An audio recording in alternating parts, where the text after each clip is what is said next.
اللہ کی حدیں پار کرتا ہے، اللہ کی حدوں کو توڑتا ہے، تو انسان کا ضمیر بالکل مردہ ہو جاتا ہے، آہستہ آہستہ وہ تنہائی پسند ہو جاتا ہے، محفلوں میں بھی جانا چھوڑ دیتا ہے، اپنے گھر والوں سے لا تلقی کیا کرتا ہے۔ لہذا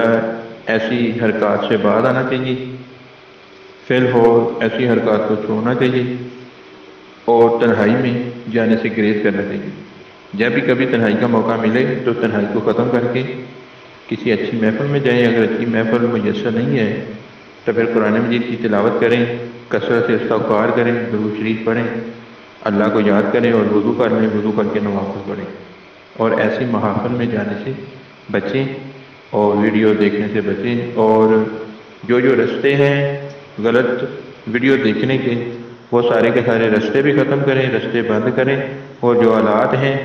ان کو بھی ختم کیا جائے۔ جب تک شیطان کا حملہ رہتا ہے بندہ ان باتوں سے نہیں باز آ سکتا۔ تو شیطان سے بچنے کے لیے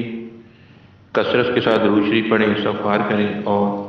لا الہ الا اللہ وحدہ لا شریک لہ لہ الملک ولہ الحمد وہو علی کل شیء قدیر 100 مرتبہ صبح اور 100 مرتبہ شام پڑھیں۔ انشاءاللہ شیطانی ہتھ کنڈوں سے باز آ جائیں گے آپ۔ اور اس کا جو سستا ترین اور گھریلو علاج ہے وہ یہ ہے، سفید موسلی انڈیا والی 10 گرام، سالو مصری ایرانی 10 گرام، سالو پنجاب 10 گرام، چھوٹی الائچی 10 گرام، اور چھلکا اسپغول یہ 20 گرام لینا ہے، اور مغز گنولا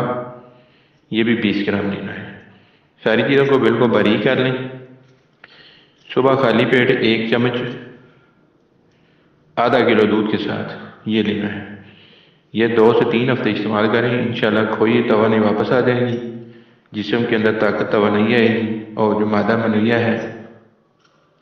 اس کے اندر جو حدت ہے، گرمی ہے، وہ ختم ہو جائے گی، مادہ بہت زیادہ گاڑھا ہو جائے گا۔ اور دوسرا یہ کام کریں، زیتون کا تیل لے کر پاؤں کی مالش کریں، رات کو اپنی ناک کے اندر زیتون کا تیل ڈالیں، گرم چیزیں بالکل چھوڑیں، بازاری کھانے چھوڑ دیں، گوشت یہ بھی چھوڑ دیں، چاول چکن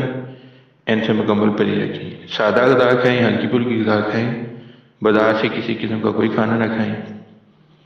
اور نظروں کے اندر حیا پیدا کریں۔ چینل کو سبسکرائب کر کے گھنٹی کے بٹن کو دبائیں۔